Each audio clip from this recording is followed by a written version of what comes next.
నమస్తే, welcome to పూరా local. నేను మీ సంపత్ కుమార్. కేరళ అయ్యప్ప స్వామి ఆలయం నెలవారీ పూజల కోసం ఈరోజు సాయంత్రం 5 గంటలకు ఓపెన్ చేయనున్నారు. మిథున మాసం సందర్భంగా శబరిమల అయ్యప్ప స్వామి ఆలయంలో 5 రోజుల పాటు ఈ నెల 19 వరకు ప్రత్యేక పూజలు జరగనున్నాయి.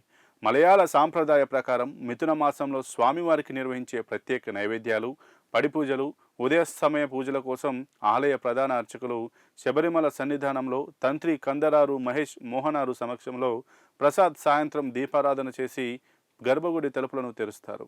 పూజలు మరియు హారతి కార్యక్రమాలు అన్నీ ముగిసిన అనంతరం జూన్ 19వ తేదీ రాత్రి ఆలయ తలుపులను మళ్లీ మూసివేస్తారు.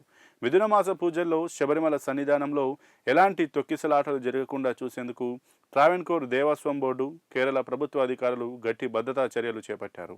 స్వామి దర్శనానికి వచ్చే భక్తులు తప్పనిసరిగా అధికారిక వెబ్సైట్ www.sabarimalonline.org ద్వారా ముందస్తుగా వర్చువల్ క్యూ స్లాట్లను బుక్ చేసుకోవాలని అధికారులు స్పష్టం చేశారు. ఆన్లైన్ ద్వారా ముందస్తు రిజిస్ట్రేషన్ చేసుకున్న భక్తులకు మాత్రమే పంబా బేస్ క్యాంపు నుండి సన్నిధానానికి వెళ్లేందుకు అనుమతి ఉంటుంది. భక్తుల సౌకర్యార్థం పంబా నది వద్ద మంచినీటి వసతి, వైద్య శిబిరాలు, రవాణా సౌకర్యాలను కల్పించారు. అయ్యప్ప భక్తులు ఎలాంటి ఇబ్బంది పడకుండా స్వామివారి దర్శనం ప్రశాంతంగా జరిగేందుకు అన్ని ఏర్పాట్లు పూర్తి చేసినట్లు ఆలయ అధికారులు తెలిపారు.